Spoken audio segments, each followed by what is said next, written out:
Well, as one scam after another is unravelled in the Commonwealth Games, the real estate giant EMAAR-MGF that was contracted to build the Games Village is now at the centre of investigations. Today, as the government froze its bank guarantee, NDTV has accessed internal documents which indicate that several participating countries raised questions about building defects and safety inside the village. The government's own bailout package to EMAAR worth 700 crores could also be probed. All this on a day when the government accused the company of failing to deliver. Barkhadat has more.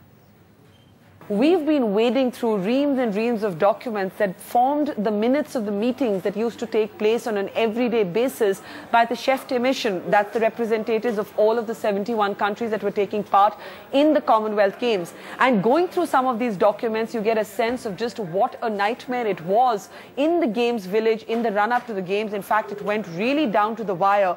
And so many of the host countries raised very, very serious questions about the safety provisions, the building design, possible structural deficits within the Games Village. Let me just take you through some of these reports and give you a sample of what was actually being documented at these chef de mission meetings. For example, on the 23rd of September, a country complained about cracks in the building, shattered glasses in some of the residential areas, and went on to say that it was difficult to believe that it had been certified as fit.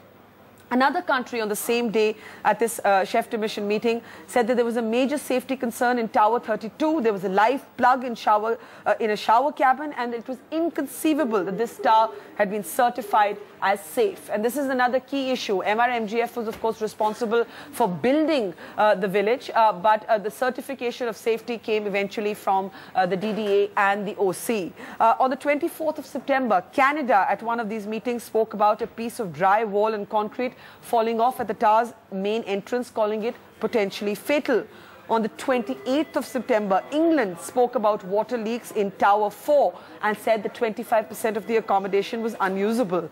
Also on the 28th of September, Samoa said Tower 12 was flooded and none of the electrical and plumbing facilities were working. This is just to give you a sample of what was happening in the run-up. Of course, it came down to the wire and eventually it was all fixed. But the reason that all of this is relevant is because the government has basically accused EMAAR-MGF of failing to deliver and is making it, in a sense, making the real estate giant pay by freezing its bank guarantee today.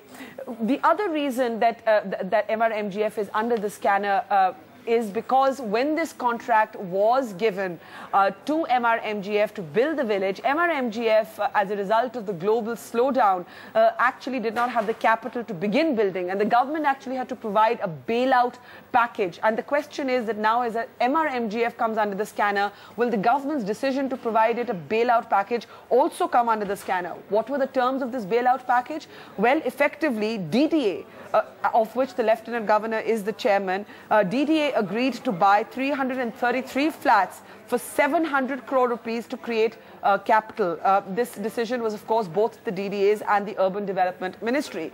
One of the allegations by critics of this bailout package is that DDA ended up paying much more money than was recommended by the expert panel committee. DDA has denied those allegations, but that has continued to be one of the controversies, and that bailout package could now come under review. And finally, NDTV has accessed a letter written by the Lieutenant Governor Tajinder Khanna to the Prime Minister. This letter is as recent as the 7th of October 2010. And in this letter too, the Lieutenant Governor makes a reference to this bailout package to EMAAR-MGF, calling it an out-of-box solution. He also says that the Urban Development Ministry was part of this out-of-box solution, that the then Union Secretary in the Urban Development Ministry, Dr. Ramachandran, participated and was on board with this decision.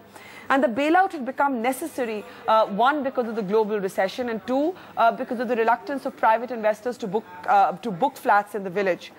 The Lieutenant Governor also lashes out at the organizing committee, says that the OC was given flats in August 2010, but they did not take custodial responsibility, that the OC deployed its housekeeping staff as late as September 15th. Then the Lieutenant Governor goes on to say that there was no supervision when the ITDC furnished the flats, and because of this absence of supervision, there was chaos. And the Lieutenant Governor also says that at every stage he kept the Urban Development Ministry, the Cabinet Secretary and the Sports Secretary posted and informed of all of the developments, so everybody knew exactly what the status was.